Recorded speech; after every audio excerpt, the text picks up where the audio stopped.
When Cornel West Race Matters hit the bookshelves, comments on its character ranged from cogent and profoundly moral to he hates America as much as he loves himself. But while West covered matters from the crisis of leadership in the black community to the disproportionate effect that consumerism had had on the black underclass, it is necessary to remember that he was writing in the shadow of the Rodney King assault in Los Angeles, and that the book was released exactly 1 month before the acquittal of those officers involved sparked the LA riots of 1992. The book is as provocative and challenging as it ever was, but it feels dated almost 20 years after its release. So I wanted to share West's perspective on where we are as a nation on racial matters. The Socratic imperative of examining yourself requires courage. William Butler Yeats used to say, it takes more courage to examine the dark corners of your own soul than it does for a soldier to fight on the battlefield. Courage to think critically. You can't talk. Courage is the enabling virtue for any philosopher, for any human being, I think, in the end. Courage to think, courage to love, courage to hope. Somewhere I read, where there is no vision, the people perish.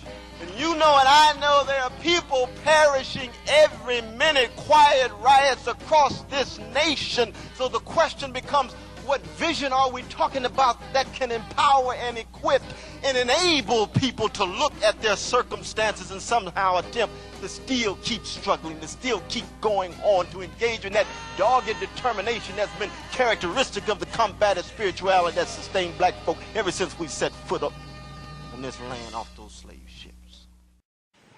Raises the question, who are we really when we take the mask off?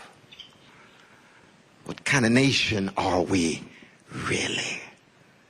When we push back the various lies we often tell about ourselves, past and present. It's not a trashing of ourselves, it's not a trashing of the nation, it's just trying to be honest and candid. Their markets are legal constructs, they're human creations, they can do wonderful things. I was just at Microsoft last week. It's fairly clear. They can do wonderful things, generate unbelievable levels of efficiency, productivity, allowing levels of communication unprecedented. But at the same time, it can generate isolation and inequality that will undermine any fragile democratic project. I want conversation. I want some breaks and things. I want to be able to love. I want to be able to fight for justice and so forth. That's what we need. But see, in our society, we get indifference toward poor people, indifference toward working people. In fact, as you know, even in our government, I mean, God, when the investment bankers are in trouble, they cry for help, they get billions of dollars. Poor people cry for help. Pull yourself up by your own bootstrap. Don't you know when you fail, you have to deal with the consequences? I say, what hypocrisy.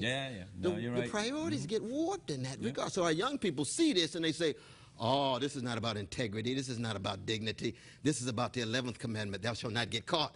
If I can get by this scandal, I do it. If I can get by this violation of a rule, I do it. That's not a good signal for our young people.